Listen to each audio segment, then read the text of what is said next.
This is In Character. I'm your host, Gerard Robinson, Vice President for Education at the Advanced Studies in Culture Foundation.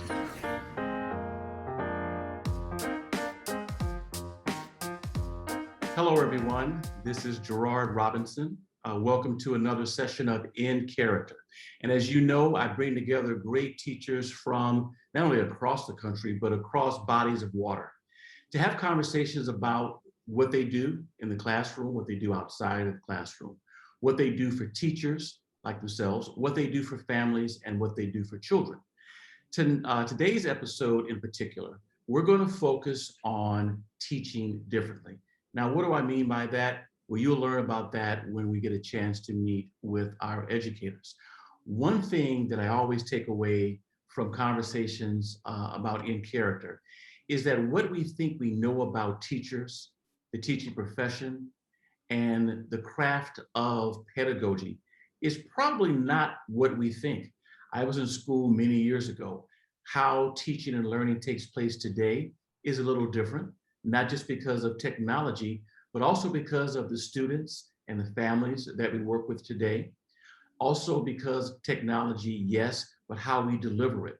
But more importantly, learning takes place both inside what we call a traditional school building, but it also takes place outside. And where students learn may look different than what we think. So I'm so glad to have everyone join us. And as I usually do, I ask each person to tell me a little bit about him or herself, and then we'll take it from there. So with that, welcome everyone to In Character. So first thing I'm going to do is I'm going to go to Danielle because she's closest to me on the screen. Tell me, who is Danielle, where you work, where you live, and all that good stuff. All right. So I'm Dr. Danielle Massey. Currently, right now, I live in Virginia, but I am a military spouse of a almost 20-year Army veteran. And I am a mother of two girls. One is a high school senior. We are 2 weeks away from graduation, and I'm so thrilled. And then I have a 10-year-old who, does what 10-year-olds do and plays Roblox or Fortnite all day. And I teach everyone's favorite subject, which is Algebra 1 and financial algebra for the Department of Defense Education Activity, big long name for a small acronym of DODEA. And I teach for the DODEA Virtual High School and have been doing that for about 6 years now. What part of Virginia are you in right now?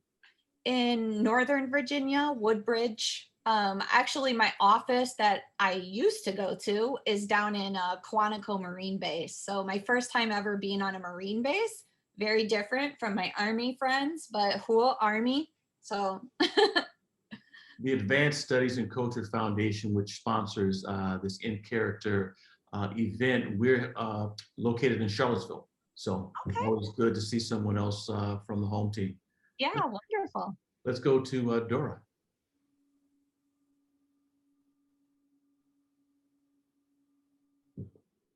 Did you say Dora? Sorry, my connection is not that great. Yes, welcome.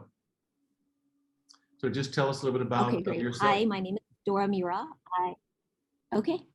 I live in Saipan, which is part of the Commonwealth of the Northern Mariana Islands. I am one of the 2 indigenous. I'm also a wife to an amazing educator who sends his aloha to everybody. I became a mom in 2020, so brand new mom. Very excited about that. My daughter is 16 months now. I also, I'm a teacher. I work at Saipan Southern High School, which is located in the southern area of Saipan. And I teach the second favorite subject, I guess, of everybody, which is geometry and AP seminar. Okay. All right, welcome. Let's go to Menchie.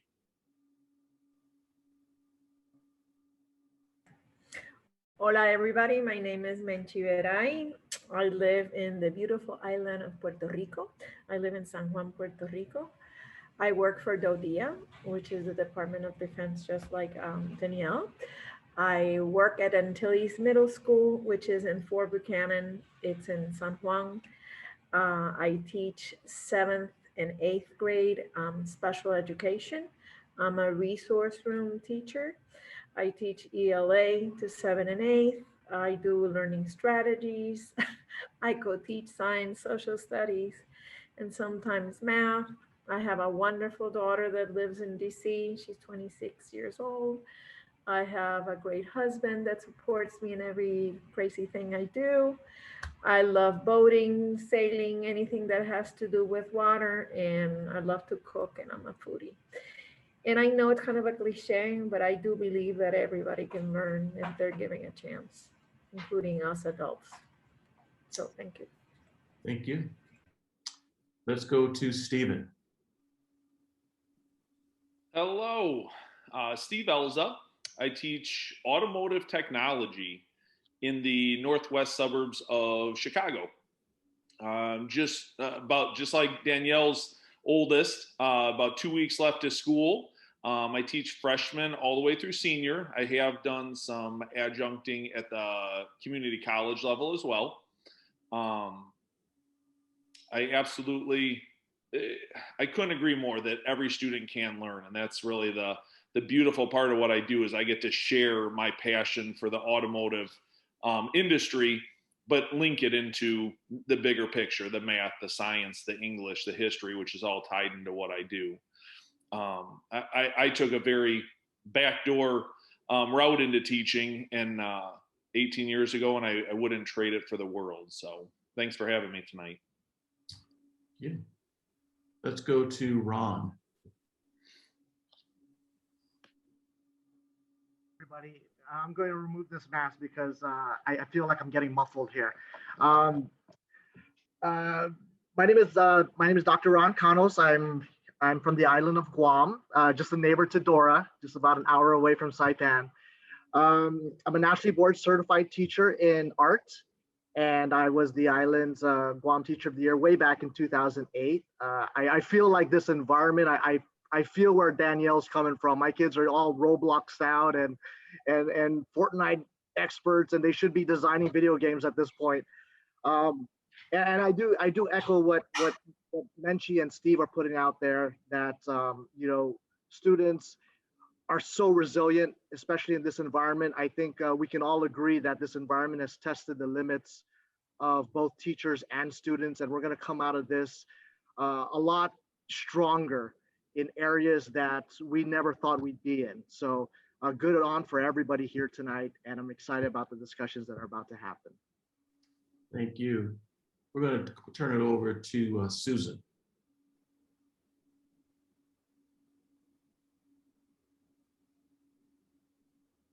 I'll try and speak for myself. Can you understand my speech okay? Yes. All right. If you can't, raise your hand. I'll try and clean it up. Okay. Susan Elliott, and I was Teacher of the Year in 2009. But Dr. Ron, you look younger than me. So anyway, I'm a doctor too. We have plenty of doctors in the house here. That's a good thing. We might have a heart attack. Anyway, I taught deaf, hard of hearing students, and I'm deaf myself. But I taught DHH, deaf, hard of hearing students, in all levels for 37 years. In the Denver School District and south of that in Douglas County. They're both very large districts, but I had center-based programs where students would bus into the program. My favorite level was high school. I was very involved with transition. Currently, I work for the Department of Education, and I'm a mentor. I have an opportunity to go around to all different classrooms and support teachers of the deaf. Eric James, wonderful. And we have a set of twins that just became 30 years old. One is a pharmacist, and one is an engineer, boy, girl. So I think that covers it. Yes, thank you. We're now going to go to Kathy. Hi, I'm Kathy Nimmer from Indiana, and my career has been spent teaching English, mostly writing classes at the high school level. I am totally blind and have a guide dog who is currently sleeping about 5 feet away from me right now, so hopefully he won't snore and cause extra sound effects for this recording. The last 5 years, have combined teaching with also supporting new teachers in my large district. This last year, I switched to that full-time and stepped out of the classroom. And I was asked to develop an innovative and effective induction program for new teachers joining our district. So I went through the whole program development process and submitted that program proposal in March and have been sharing it to various stakeholders in the last several weeks, and just literally today found out that my district is going to approve and advance the program. So I will be directing a new teacher support program that is hopefully going to give them confidence and capacity and resilience to stay with this profession. Thank you, and again, congratulations. We've been joined by Luke. Welcome. The question for you is, who is Luke? Where do you live? What do you do? Hi, everybody. I know some of you from several years ago. I am the 2014 Vermont State Teacher of the Year, and I work at Northfield Middle High School. For 10 years, I ran the school's alternative program and designed an interdisciplinary program that looked to get kids out of a traditional classroom setting and to find ways to re-engage a lot of disenfranchised youth in their high school experience. Last year, I had a fellowship and was on sabbatical for a year to look to expand those opportunities to a wider range of students in our schools. So this year, I currently teach every middle schooler that comes through our building, as well as I am an experiential learning coach for our high school. And I am co-teaching a lot of my classes with other partner teachers and looking to find ways to integrate more experiential learning into their curriculum. So last semester, I taught world history with an awesome young man, and we were able to find ways to bring history alive for our students. This semester, I'm teaching Spanish, which is a bit of a stretch, but I used to live in South America, so I'm not actually assessing the Spanish, but I'm looking at ways to make that really a dynamic cultural piece. So today we, in the past week, we've made empanadas, and we have been learning a lot about the impacts of colonialism on Latin American countries, and sort of bringing the real world experiences to help students really understand what it is that they're up to. And in on the side, I also do some consulting work and have started my own professional development company. So I'm working with teachers to expand my reach to be able to work with a wider range of teachers who are interested in getting outside of a traditional classroom. Thank you, Luke. Steve actually kicked off which is now my second question. A number of you could have done other things equally important, but you decided to take your talent to the teaching profession. What attracted you to the profession in the first place? Is it something that was a family point? For example, I had one person I interviewed. She was a third generation teacher, so for her it was family. For others, it was a career switch. Because you work in very unique settings, what attracted you to the profession? Let me see, I'm gonna start with, in fact, let's go back to Susan. What attracted you to the teaching profession in the first place?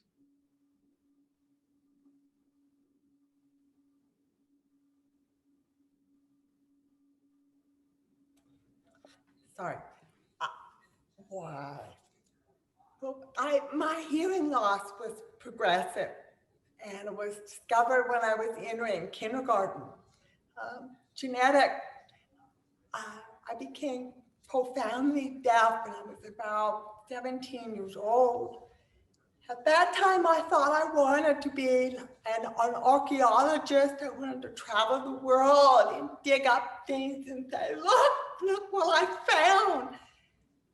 But that didn't happen. So I wanted to become a counselor for the deaf. I worked when I was a student at Berkeley. I worked in the dormitory at the deaf school, and I was learning more and more sign language there. I thought, oh, I love this. Gallaudet University for my master's program would not let me go into counseling before I had taught full time. So I went into teaching, and I discovered I loved it. My father was a teacher also. Social studies and English, and those were the two subjects that I taught also. Thank you. So Danielle, let's kick it up to you. What attracted you? Oh, goodness.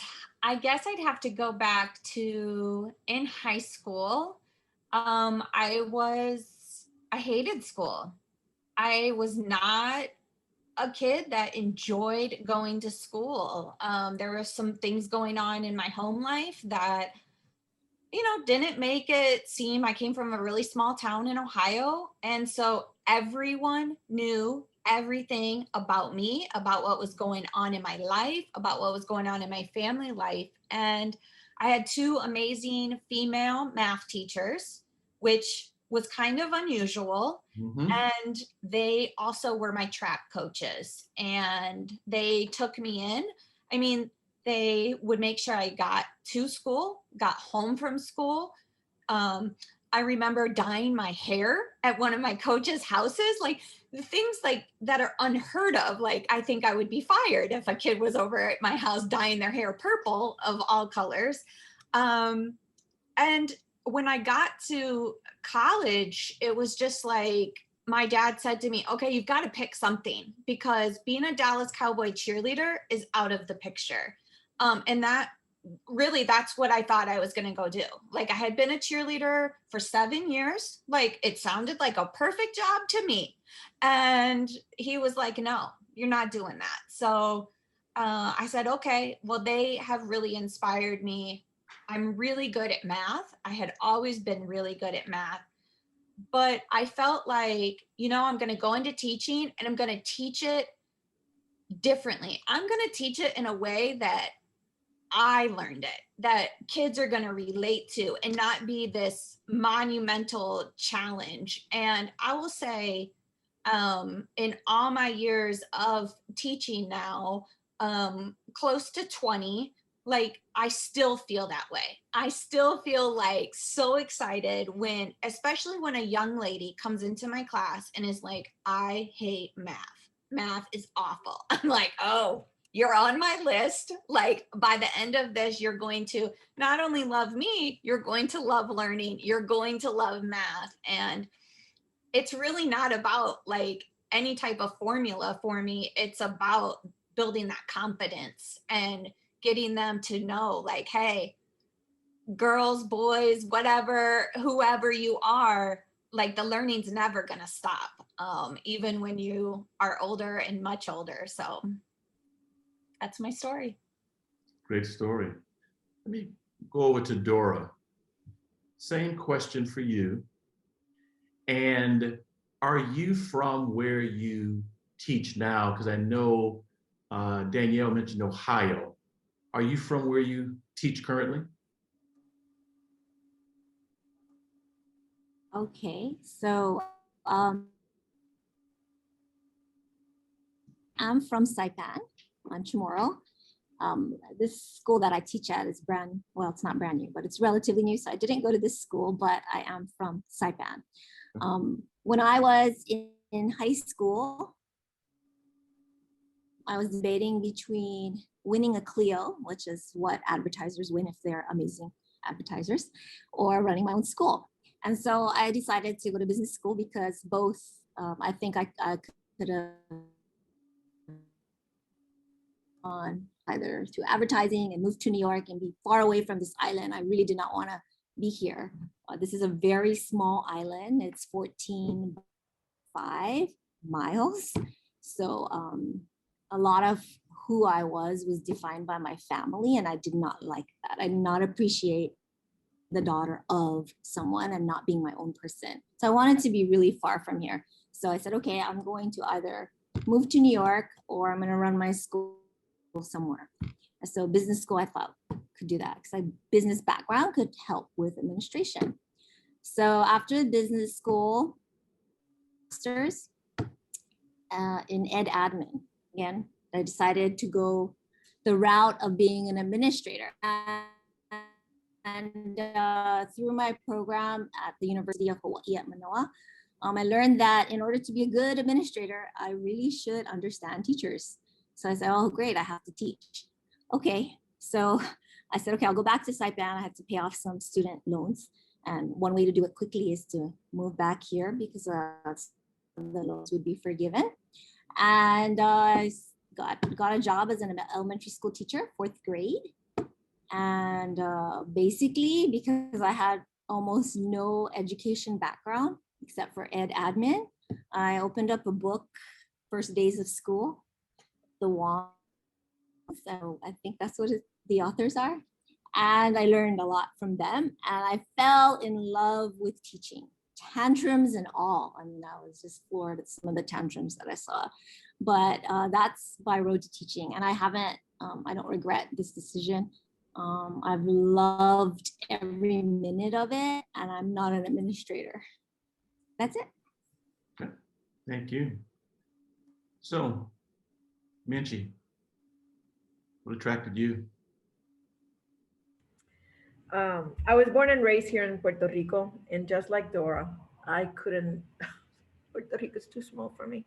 So I went to NYU, but I wanted to be a Broadway star because I sing and I dance. So those were my dreams. And of course, I did it. I think I stayed like 2 days in line for an off-Broadway tryout. And I said, you know what? I don't want to do this.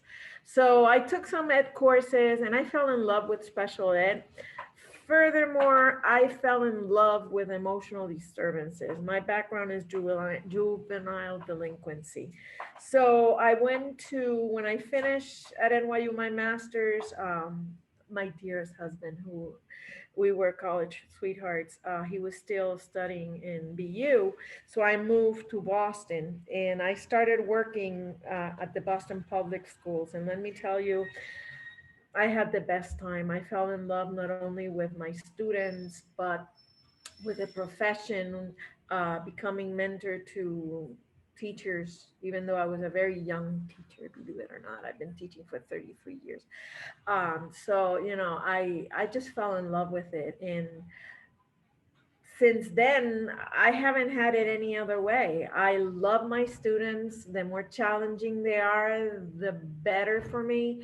I rather deal with knives and guns and words than with diapers.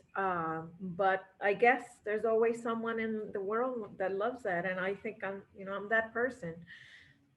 So that's it. All right, well, Ron just gave you a thumbs up, so I'm going to go ahead and pitch it over to him. Same question, what attracted you to the profession? Oh no, I'm gonna be that guy. I'm gonna be perfectly honest. I did not want to be a teacher. I looked at my teachers and I looked back and I said, hey man, why do I want to be that guy? But I grew up in the boondocks on Guam. Just like Dora and just like Menchi, our islands are small, right? You just want to get out and see the world. I grew up in the boondocks and not from a very well-off family, and so I learned very early that education was the vehicle to move in certain ways. And so an opportunity opened up at the university where they offered a teaching scholarship that would pay my tuition. And it was the only way that I could get a higher education. So I'm sitting in the library and I have a couple of friends who say, hey, why don't you be a teacher? You get the weekends off, you get the summers off. When the kids are not in school, you're not in school, right? And all the horrible reasons why you shouldn't be a teacher, I took it because it was the only vehicle to get me out of, that sense of living in the boondocks and give me some sense of purpose. So they would give me that scholarship and they would say, hey, we'll pay your books and we'll pay your tuition and you'll pay us back by becoming a teacher. So I've been a teacher now for 20 plus years and teaching art to students. And in the course of teaching every year, I find that, I learn a little bit about myself and students teach me a lot more than I think that I teach them. And I love the interactions and I love the sarcasm. I teach high school, of course, right? I love the back and forth. I love the little bit of guidance that I hope they take in their lives. And I see a little bit of me from my days in the boondocks in them and trying to get them on a path to somewhere. And so as much as I look back and I realize that I went into teaching for all the wrong reasons, I stayed for all the right ones. And I think that's important. I think when we think of ourselves as teachers, not so much like what got us here, because I was waiting tables for 8 years just to pay tuition and that was my career, working tables and being a waiter, right? So it's not so much how I got here, but so much as why I stay. And I think we can all agree we stay because of our students and those interactions and those relationships. And that's where I am right now. So if someone joined now and did not hear where you were from, and you said the Boondocks, is the Boondocks from or of where? But basically, I grew up in the jungle. We lightly call it the Boondocks, right? But I grew up in a tin house in the middle of the jungle. I would walk to school and I would walk home, and I was a latchkey kid. I'd sneak into my own house just to, because my parents would lock it up and make sure nobody got in. Their one rule was feed the ducks, feed the pigs, don't burn down the house. So that's where I'm at. And this is in Guam? Yes, in Guam. Okay. Yeah, and I can't continue to talk without giving a shout out to my wife, because every professional accomplishment that I've had is because of the guidance of my wife. She was the one who would push me to go get my master's. She would push me to go get national board. She's a presidential award winner herself, and she said, hey, why don't you go do the Teacher of the Year program and all that stuff. So if it was me, I'd be so happy just in a classroom closed up and working with students. And not thinking about these other professional forwarding things. So big shout out to my wife, who's far more far more put together than I could ever be. Understand. We're gonna go to Kathy. Same question. Sure. When my vision started to decrease, I had perfect vision when I was little, but when it started to decrease at the end of second grade, and I was ultimately diagnosed with a rare degenerative retinal disease in third grade, I had missed a lot of third grade for testing. And once I came back with the diagnosis, I remember that day walking down the hallway toward my third grade classroom, with this great big eye disease name that felt like it was hovering over my head. And I wondered what my third grade teacher, Mrs. Riggs, would do. Would she wave me from the things that I had missed, or would she cry with me? What would it be like? And she did cry with me, and she hugged me, but she took me over to the side table and she sat me down and she started catching me up on everything that I missed. And again, I can remember that day just as clearly as if it were yesterday. But I remember looking at her with what was still, quite strong vision, but what I knew would be slipping away. And I fell in love with this teaching persona who would represent knowledge and love all wrapped up together. And really from that point on, my education experience was so personalized because I kept losing vision in stages, and I had to work one-on-one with teachers more. Ended up shifting to the State School for the Blind in sixth grade, which was residential. So I moved away from home at age 11, but I was in these classes, these tiny classes with these teachers who knew their subject matter, but also knew how to reach kiddos with vision problems, and just such spectacular interactive experiences with these educators who loved me first and then taught me because they loved me. And I knew I wanted to do that. And I knew that whatever the context was, it ended up being just public school with regular sighted kids. But I knew I wanted to teach with that kind of heart and individuality. So I can't swear that if I hadn't lost my vision that I would be a teacher. Had no sense of that before, but that's where it took me. And you lived in a residential setting. What state? Indiana. Indiana. Okay. Let's kick it over to Luke. Same question. I appreciate Ron's hint of sarcasm, because that's one of the main ways that I operate with my students. And if they ask me why I work, I often have, I lost a bet, or I'm in a witness protection program. But the true story is that for a lot of years, my parents both taught public education for over 30 years. And I didn't really want to become a teacher. And I looked for other opportunities that weren't teaching. I worked as a wilderness instructor, where I was leading kids on backpacking trips in the deserts of Utah.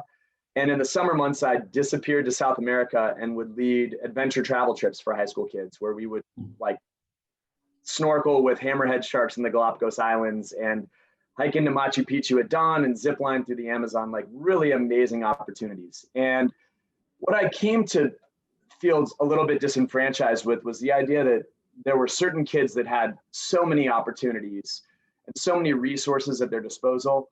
And, having parents that worked in public school in a town that, has a whole range of, socioeconomic situations, but, not a wealthy town by any means. And it just struck me that I wanted to be the type of person that would bring those opportunities to kids in a public school setting.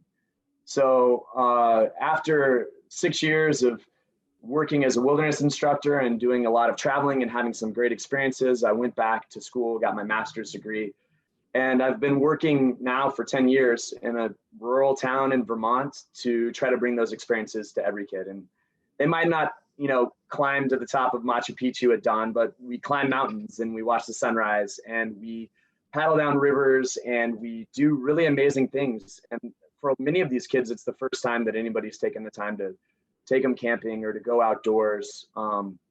We build a lot of projects in our schools, and that's something that is really important to me. They're all student designed, and they are things that they believe would benefit their community. And so that brings a lot of, it's not like it's my curriculum. A lot of times it's their projects that are driving what we're doing. And that is inspiring for me to see that they have so much energy to make their community a better place. So yeah, my story was, it was a little bit circuitous. I definitely did a lot of things before I came to teaching.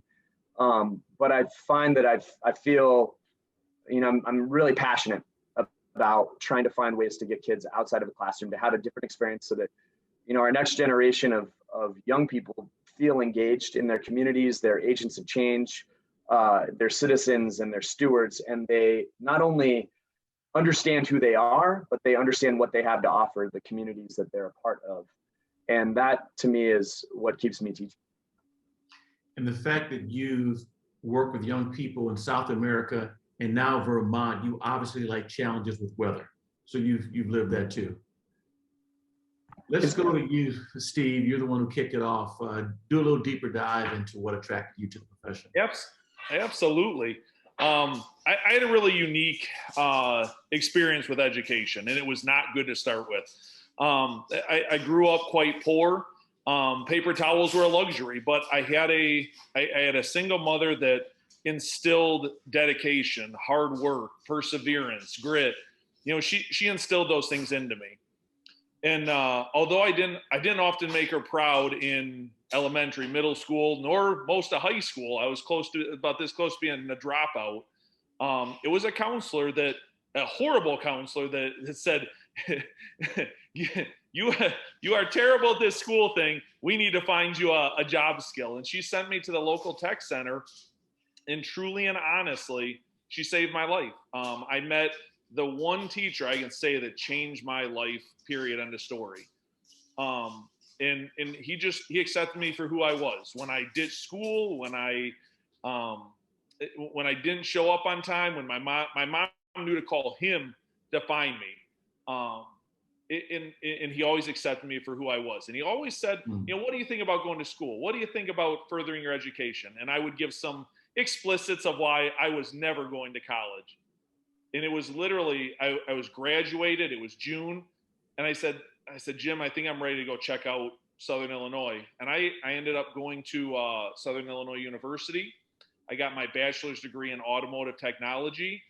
And I had a fantastic job. I was making more money than I knew what to do with, but I wasn't fulfilled. And so again, I reached out to Jim and said, hey, I'm making good money. I can buy whatever I want, but I'm just not fulfilled. And he said, what do you think about teaching? And again, I went to that, I'm going to have some explicits in there. I'm going to tell you that teaching is not my gig. I am not dealing with a bunch of knuckleheads like me, which knuckleheads is probably not the word I use, but it ended up, he got me a gig at the teaching for General Motors. And I absolutely fell in love with it. I loved building the curriculum. I loved sharing my passion. And so luckily I was able to get an alternative certification, and I got to teach with Jim for 4 years. And it was just a life-changing experience. He's the reason I bettered myself and went to school. He's the reason I came to the teaching profession, and I wouldn't trade it for a single second. One of the reasons I love asking that question is because you start seeing you hear so many different pathways that people take, some good, some bad, in terms of you should do something differently. Oh, this is how I got into teaching.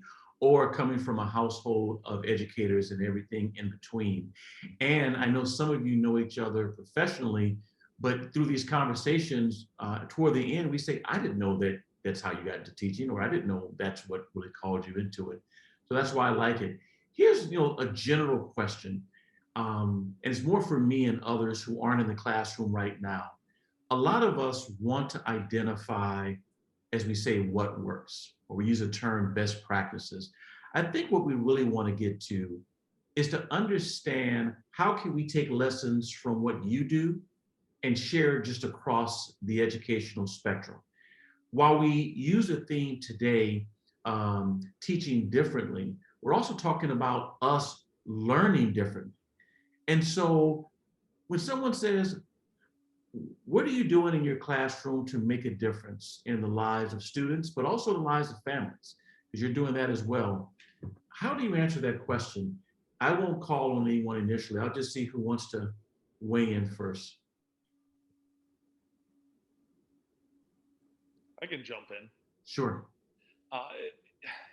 Teaching automotive technology, I'm lucky in the sense that most of the kids come to my class because they're interested in cars.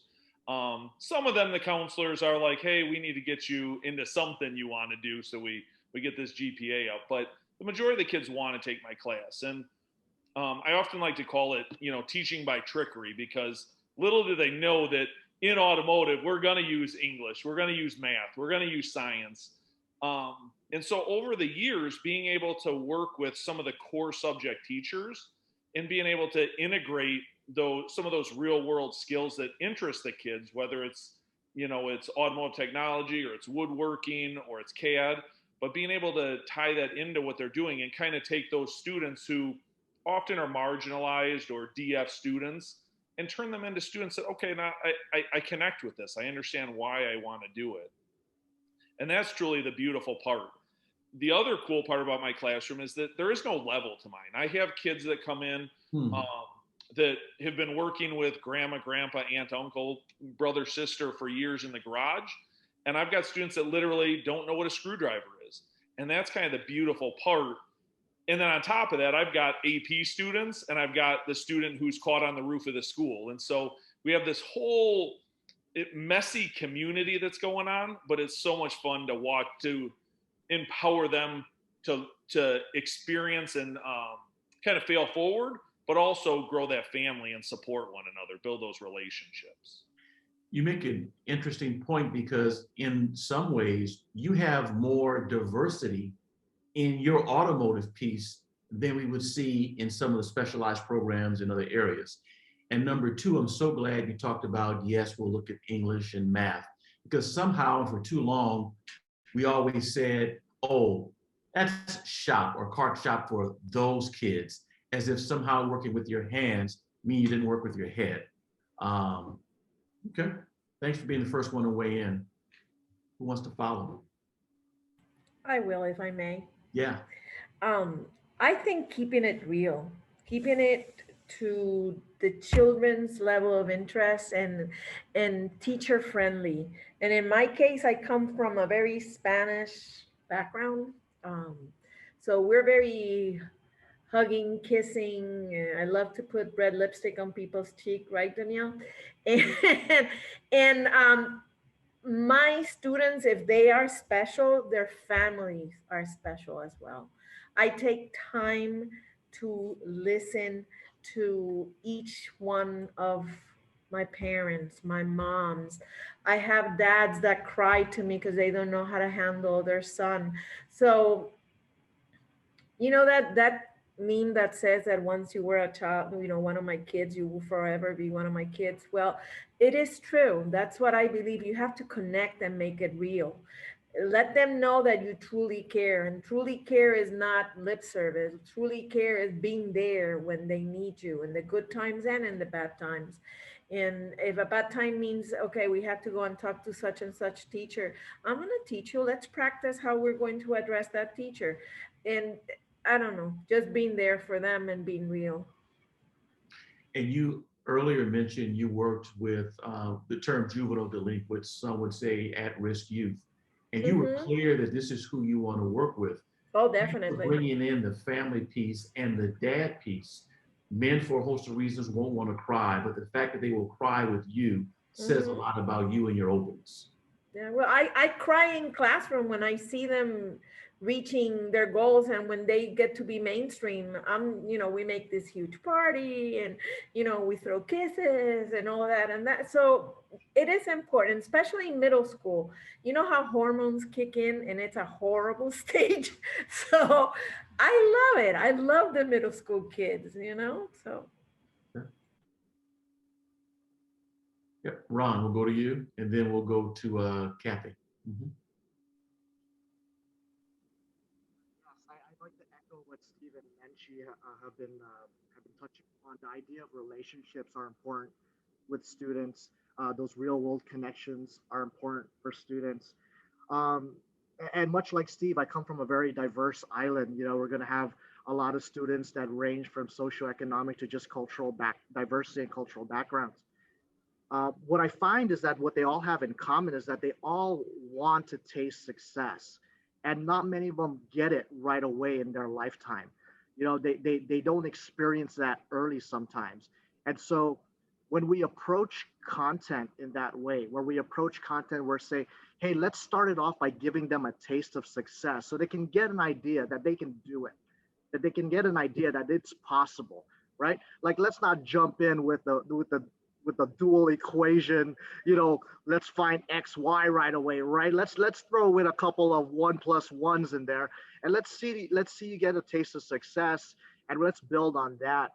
I do like the idea of you know, establishing a growth mindset in students, having them understand that these things are capable.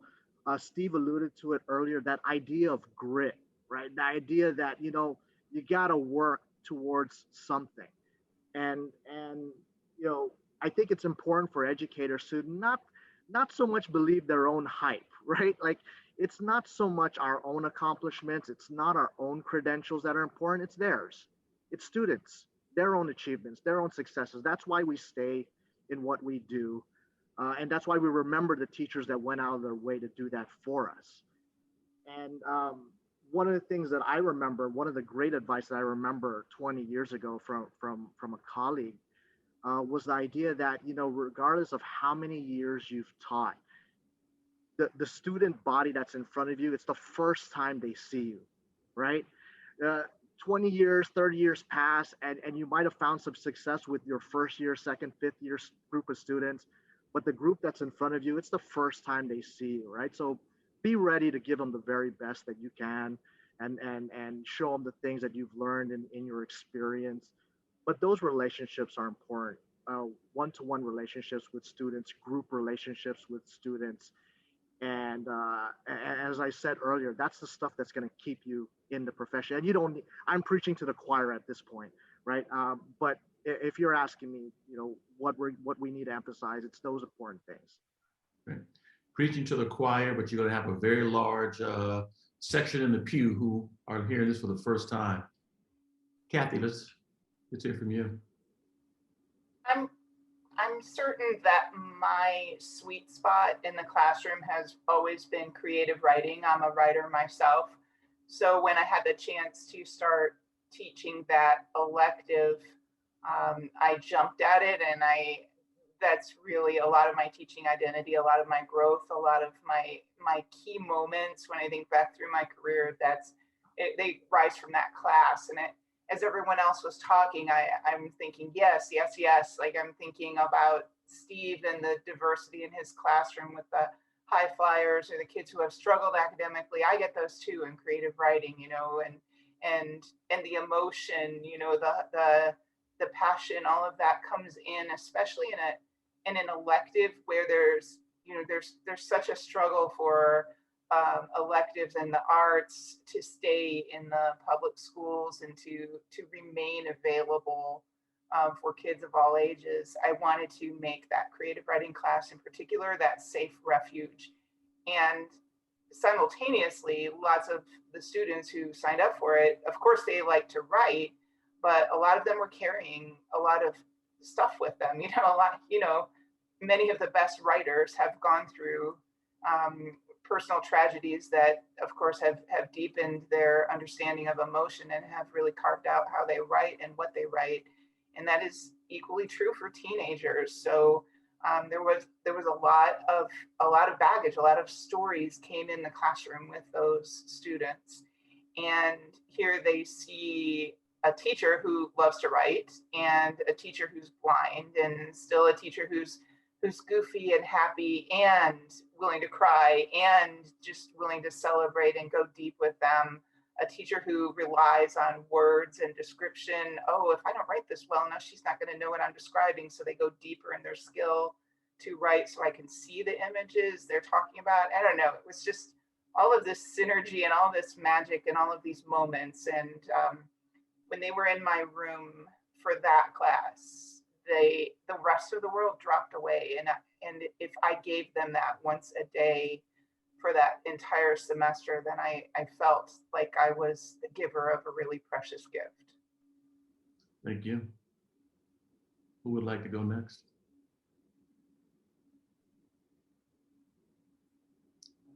Susan, how about you?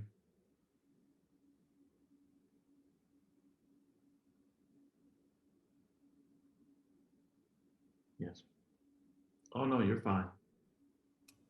I'm sorry. No, all good. Many things I want to share about how I teach differently. It has to do with visual learners.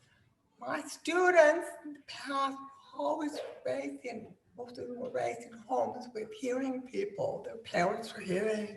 So learning their own identity. There are many different ways to be deaf or hard of hearing. Your age of onset, the severity of your hearing loss, all of that will impact every aspect of your being. So the opportunity for me to teach visually in a world that's set up for auditory learners, if you think about it, the way the buildings are set up having desks so you don't even look at each other, you look at one way at the teacher.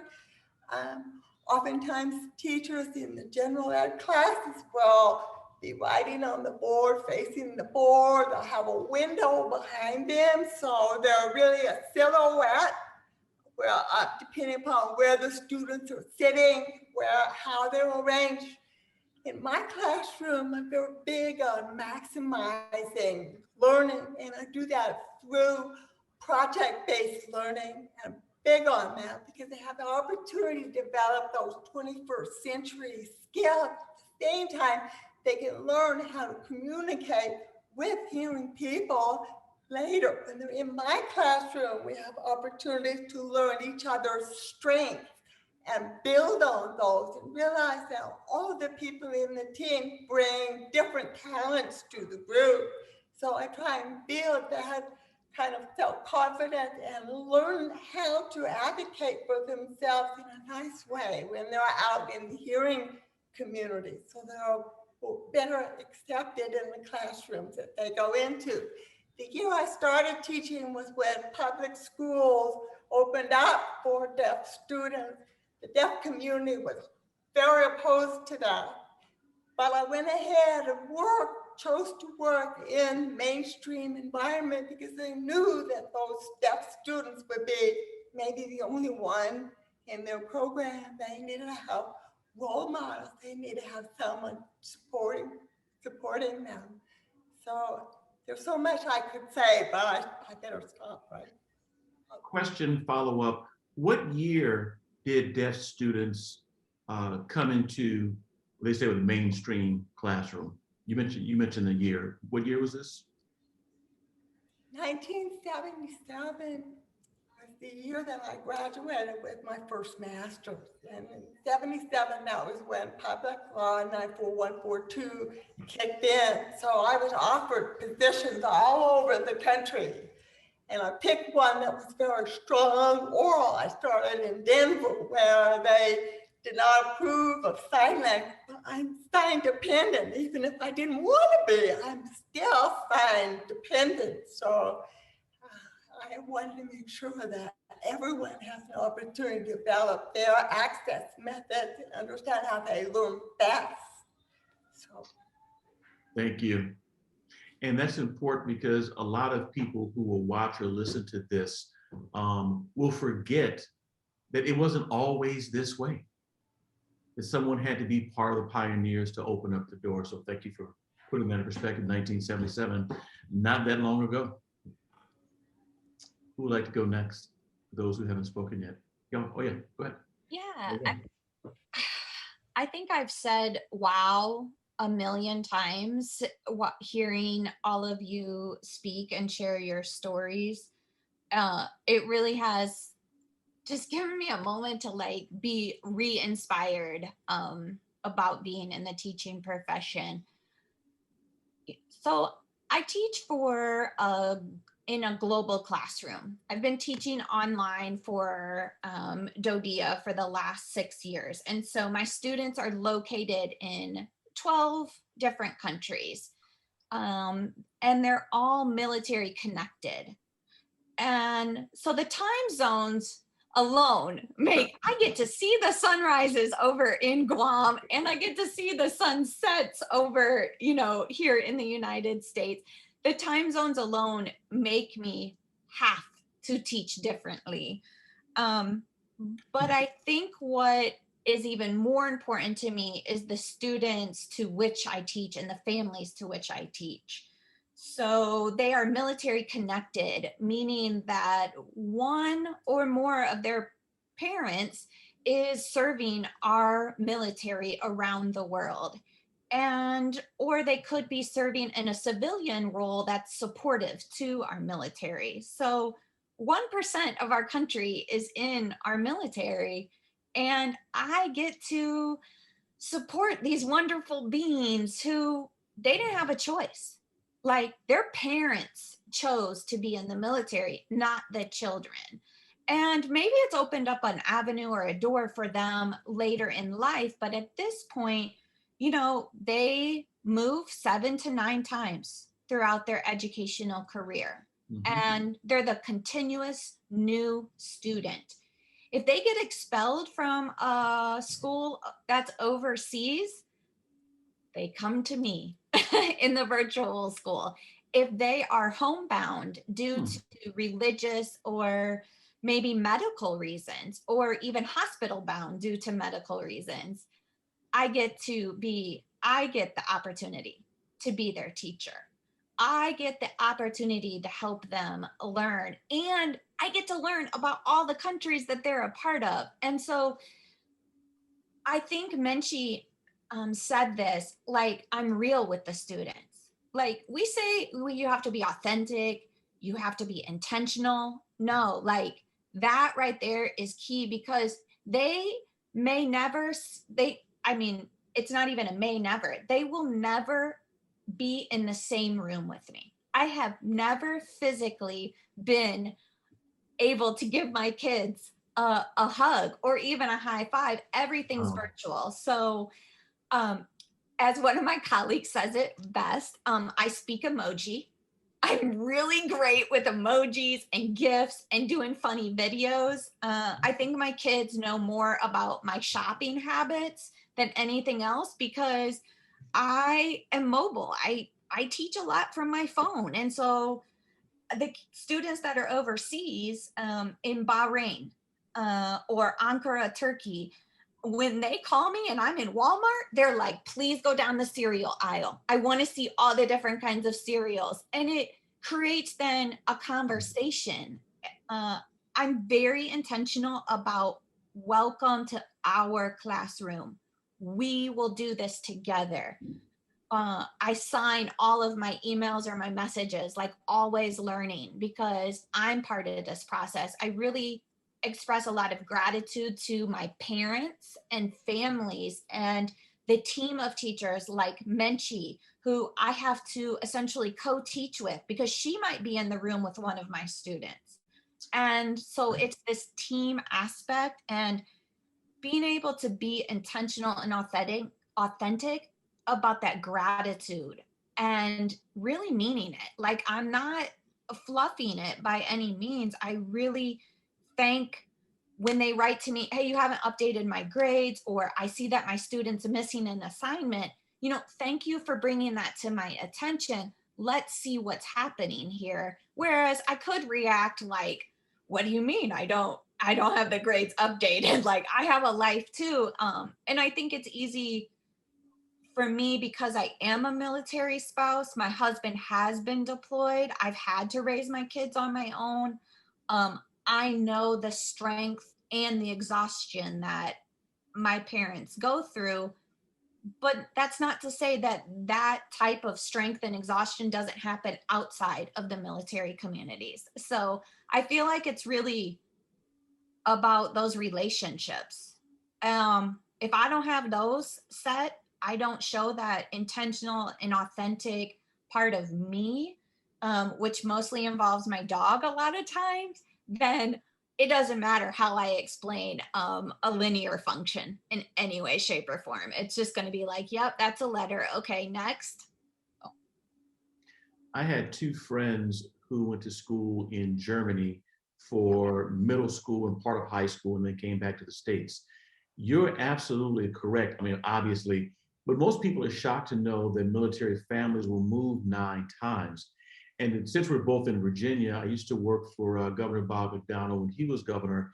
He was in the military.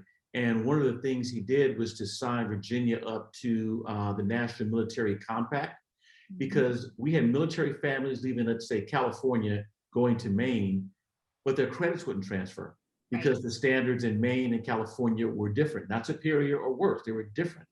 And so we joined the compact so that when families moved, you, Ma, wouldn't say, wait a minute, we just took this course and had to take it over. So these are dynamics about teaching differently that you do virtually. And you've been doing it for 6 years. If you have not written a book about your experience with this, we should talk shop after this is over. Yeah, definitely. Let's talk about it. And I would say too, you know, when people are moving in and out of all of the states that and different countries, you know, they're bringing with them inspiration and baggage. So any bad experience, it comes this way, and I have to sometimes just take a deep breath and say, you know, let me try to figure that out. Because again, if I don't get to that point and be able to say to the parents, while their husband's fighting a war and they have 3 other kids to take care of, like, I'm here to help you. What can I do? And it's not just for the student. If I can't get there, again, no learning is going to happen. Can I add something? Sure. And to what Danielle is saying, not only is the mobility of our children, but we also have to recognize their backgrounds. All our military family, not only their military families, but these families have a cultural background. And wherever they go, we have to celebrate their ethnicity. We have to celebrate, because sometimes being away and being somewhere else that it's not home makes you more, you know, whatever country or culture you're proud of, it makes it like 100 times more. So we need to celebrate and we need to recognize and honor that. So it's, you know, it's, we need to keep that in mind whenever we are encountering children that come from other backgrounds, ethnically, race, you know, all type of background. But we need to have that in mind when we are addressing them, when we're talking to them. Like, for example, Oriental children, you know that in the Oriental culture, you don't tell them, like in ours, to look at people in the eyes. But in an American culture, when a grown-up is speaking to a child, the first thing you tell them is, look at me in the eyes, look at me in the eyes. You say that to a Spanish-speaking child, they will die, because they have been taught not to look at people, at grown-ups' eyes. So we have to keep those little things in consideration. And to top that off with the mobility rate that our children have, that's, you know, another factor. For those who haven't had a chance to weigh in. Yeah, go ahead, Luke. And then we'll go to Dora. So the hand. I was once asked why I thought that I had been recognized as a Teacher of the Year. And my answer was pretty simple. It's 850 days. And that's the number of days that I lived outside with students. I've spent almost 3 years of my life sitting around fires and cooking over camp stoves and sleeping under the stars with young people. And I think what that did for me was that it taught me about the multiple ways that kids need to be met before they're going to be able to access an education. And, you know, for years we've talked about how we can create these, you know, outside of the box problem solvers that are going to change the world, and yet their entire education happens inside a box. And that box might be a classroom or a school. It unfortunately is often content areas, and we're so compartmentalized with how we approach our education that we fail to recognize that that these kids have a lot of other things going on for them, and the more that we can account for those, the better off they're going to be academically for us as well. And so for me, being a teacher is a lot about taking risks. It's about being, you know, doing things that maybe are atypical, that stretch me and make me a little bit uncomfortable, because I think that they might work better for kids. And the more that I can vocalize that, you know, we talk about creating a culture of like failing forward and growth mindset, but if we're not willing to actually take risks ourselves, then that discourages our kids from ever doing that. So, you know, I'll often like speak very candidly about how I think a lesson went and what I could have done differently and how that could have gone better. And I think that kids really appreciate that level. I think also vulnerability goes a long way. You know, I mentioned that I've had the privilege of sitting around countless campfires with kids. And, you know, there are things that kids would never say in a classroom where they're sitting in rows and they're under fluorescent lights, but you put them around a campfire and they all of a sudden will be willing to share and emote and be open with one another in ways that are really inspiring. And I think that's a tone that we can set as educators. So I think that like ultimately it comes down to relationships. I think that the more that we are willing to invest in getting to know our kids and understanding that the kid that walks in our doors, into our classrooms, is bringing with them, you know, the cumulative experience of their entire life, all of the challenges, all of the struggles, everything that's happened in that day. And the more that we don't necessarily accommodate that and make it easy for them, but that we have that awareness, that we learn how to challenge them as individuals, that we learn how to help them overcome those obstacles, and learn how to develop a relationship with themselves. And I think it's fair to say, I think in my years of working with adolescents that I think it's harder and harder for students to establish an identity. I think that part of that is the influences of social media. I think it's also just the generational differences. But kids often are so pressured to feel like they're someone that they really aren't. And the more that we can give them opportunities to explore their strengths, their challenges, to explore themselves through writing and through presentations and through projects they design, the more we're giving them an opportunity to really understand what they have to offer. We see in the state of Vermont, for instance, we have one of the highest graduation rates in the nation. We also have one of the lowest percentages of students that graduate college within 4 years. So we're doing a really great job of getting kids to the finish line in high school with no understanding of who they are or what they want to do when they get past there. And so they're spending a lot of money on a higher ed. They're spending a lot of money transferring schools. They're, having to drop out of colleges and transfer. And a lot of that is just because we do a great job of teaching content, and we don't really do a great job of reaching students with what they really need. So for me, I think it boils down to relationships and being creative and finding ways to help them understand the relevancy of what they're learning. Thank you. And my response to you is 2, the number of nights I've slept outside. Let's go over to Dora.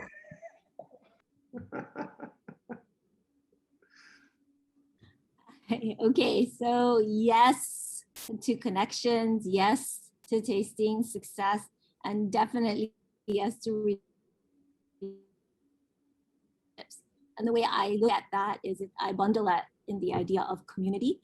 And so that's what happens in my classroom. I'm always building a community of learners, and I get to, like all of you said, I get to learn about my students, their families, especially when Typhoon U2 hit. I got to learn a lot about their resilience. And I bring that idea of community outside of my classroom through what I call a Make a Difference project. And sometimes I don't even require that it connects at all to math, but that it really, what it does is it pays it forward. And when Typhoon U2 hit and our side was hit the hardest, the South, these kids, their homes were just devastated. I mean, some of them had no walls. They're living in tents, and they had so much, they had to endure so much. And yet when I proposed to them the Make a Difference project, they're just willing to go out and help others. And so it just warms my heart that they can think about more than just themselves. And I really think it has everything to do with the fact that we have those relationships, and that it's stressed that in the classroom we have our relationship, and then we have our relationships outside, and we bring it there. And so I think that idea of community is so important, and not just in the classroom. And that's a real world example about teaching differently for people who had to live differently all of a sudden because of what happened. Steve, did we get you? Did you go already? I want to make sure. Yes, I did. Okay. So Amy, you've been a part of the conversation. I'd like to open the door up to you to answer the question about why is teaching differently important to you? So with my students, my high school students, I agree. A big part of teaching is helping them find their identities, because especially as high school students, they don't know who they are. So with my ASL classes, so my American Sign Language classes, I have students, hearing students, who take ASL as a language in high school for their language requirement. And so we learn from the beginning about the deaf community as a culture. They come in on the first day and they're like, oh yeah, deaf people are disabled. And I tell them, okay, so Thanksgiving, you're gonna be able to go home and explain to your family why deaf people are not disabled and they're part of a culture. So from now till then, you're going to learn, and then you're going to be able to explain it yourself. And through learning to change their own perspective in that way and be more accepting than judging, I find it helps them be less judging of themselves and more accepting of themselves and more able to find their own identity. So my classroom is often seen as like that safe space. Students know that I'm not going to tolerate any kind of marginalization of other students. And I say, you know, we can't just say that we're going to accept deaf culture and we're going to agree that that's not a disability and we're going to respect the deaf community, but then I'm going to insult a student who's part of the LGBTQ community, because that's really hypocritical. So I think that's what I have to offer. I hope I answered your question. You did. What state do you teach in? New Jersey. New Jersey. Okay. Southernmost tip of New Jersey. The school is actually 1 block from the beach. So I'm very lucky. Thank you. The ocean. Well, thank you, Amy. Oh, Susan wants to respond? Yes. I want to say that oftentimes deaf students that are in mainstream classes, the parents want them to be in mainstream, but they're not really prepared for that, or they don't have full access. Often what happens is they start hiding their deafness. They might cover their hearing aids. They've been bullied for that on the bus on the way to school, hiding their deafness instead of being able to be proud of who they are and appreciate their differences and their various strengths that they have. It's important that they have what we call critical mass, when you have the opportunity to be with others who are similar to them. No two deaf people are the same. All of them are different. But we grow up with those stereotypes. We're told in many different, we call that autism in my world.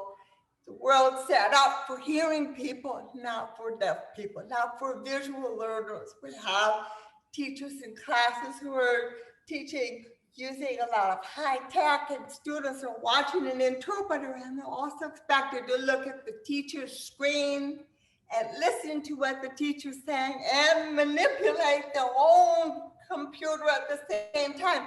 When you're a visual learner, you only have one place where you can look at one time. But what happens, because the expectation is that they can do that, they play like they're learning and it's sailing right past them. So it's really important to have an advocate like a deaf or hard of hearing role model or teacher in the building, or even hearing teachers who are very fully aware of what's going on, like Amy. It's important that they have that support, and the deaf community honestly feels that they should be taught together. Placement and mainstreaming, this wave of the future that hit in 1977 was, you know, an eye-opener. But now with technology impacting how people can hear who have hearing loss, there are many, many choices out there that we have to help them be proud of their choice and know how they learn best and feel good about themselves at the same time. Thank you.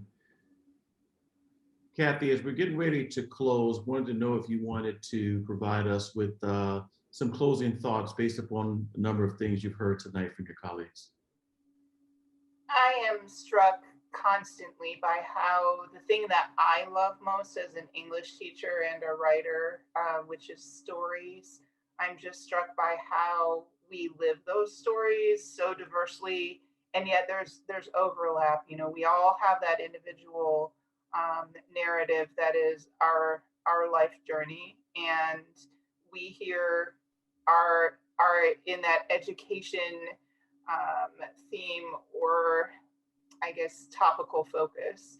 yet our stories are so different, and yet we also can find commonalities in the things that matter most, you know, and those things that matter most always include the students, always include caring for who they are, you know, their spirits, their hearts, and equipping them to be the best that they can be. And I think that's what we all have done ourselves, right? We've all faced our various adversities, our situations that make things different, and we've found a way, and that's been through highs and lows in various chapters, and yet those stories are all so beautiful. Thank you. And let me thank you, Ron, for, oh, hands up. Okay. Yeah, I think it's wonderful to hear everybody's contributions to this discussion, and you know it's unique because as teachers, you know, we get the privilege of almost getting an audition to somebody's life, right, before they leave us, right? We get that privilege of previewing the person that they potentially could become, or who they could grow themselves into. And I think we have that unique opportunity to give a little bit of ourselves and hope that that little bit sticks and adds to creating some positivity and kindness back into the world. You know, I just get reminded, and just shameless plug, right? But I have a student who went out and she wrote a book. I mean, just went out on her own, figured out how to publish herself, and wrote a book. And it's a multi-page, 100-page book, and she dedicated one page where she used my name as like a character, and gave some kind of inspiring thing that was written on the board. And I was just like, man, of how far I get paid in terms of my salary, that's like the biggest payment I've ever received. Like those little moments, you know, bypass all salaries that we think we deserve, or that we deserve more of. You know, just little thank yous and little, you made a difference, and those little moments are important, not just for students but for teachers ourselves. And so I think we have a very powerful job that we do. And you know, there's not enough thank yous in the world for teachers out there. I think this current environment certainly revealed just how important a teacher is. This environment has pushed it to extremes, to the point of saying, you know, do we rely entirely on technology? What is the role of the teacher? And I think this environment certainly revealed just how important the role of the teacher is. And so good for all of us in here, and good for all of us out there as well. Thank you. Ron, thank you for those words, and thank you for sharing your story. Just now you moved from the boonies to student with a book, so a different type of B. I want to thank you, Danielle, for opening up your story about working with students literally across time zones, as I guess we have right now, for the work you do, but also focusing on the role that two math teachers who are also coaches talked about you, because we know the whole idea of not getting young women interested in math early, and what that means for a whole lot of things. So thank you for sharing that. Minchie, thank you so much for sharing your story, particularly working with at-risk youth, but also working for families, talking about Puerto Rico and the culture and what it means, but also the cultural nuances and what looking and not looking means. In one area is disrespect, and others disrespect not to. Thank you, Kathy, for your work. Thank you for opening up your personal story about your own life, and that through what some would call a tragedy, you've turned into a triumph as becoming a teacher for what you do. So thank you for sharing. Dora, thank you for sharing your story, for remaining a hometown hero or heroine in this situation, for what you do. And we're also talking about the challenges of what it's like working with families who have to deal with adversity outside the classroom and what it looks like. Luke, thank you for joining 800+ days outside, but really you're talking about learning the way it existed long before Horace Mann talked about the idea of a common school, long before there was even the concept of a private school, creation of Boston Latin School. People learn the way you learn for hundreds, some would say thousands of years, depending upon your view of the world. Thank you for that. Stephen, thank you for letting us know, guess what? I wasn't that guy who wanted to become a teacher, but it was through someone, your counselor, who said you should do this, and now you're working and showing the importance of bringing in head, but also heart because it takes that kind of work to work with students, and working with a more diverse set of students than we often think about would fall into our traditional shop or car class. Want to thank you, Susan, for sharing your personal story and the role that you play as a role model, not only for deaf students, but for students who are not deaf, because you're a role model for them as well. And let me also, of course, give a shout out to Catherine for the work she did. And Amy, thank you for letting me, A, pull you into the conversation, but B, serving as an interpreter for showing how learning differently takes place in a live way. Again, my name is Gerard Robinson. I'm the Vice President for Education at the Advanced Studies and Culture Foundation in Charlottesville, Virginia. Thank you for joining us for another session of In Character, and look forward to seeing you another time. Take care, everyone.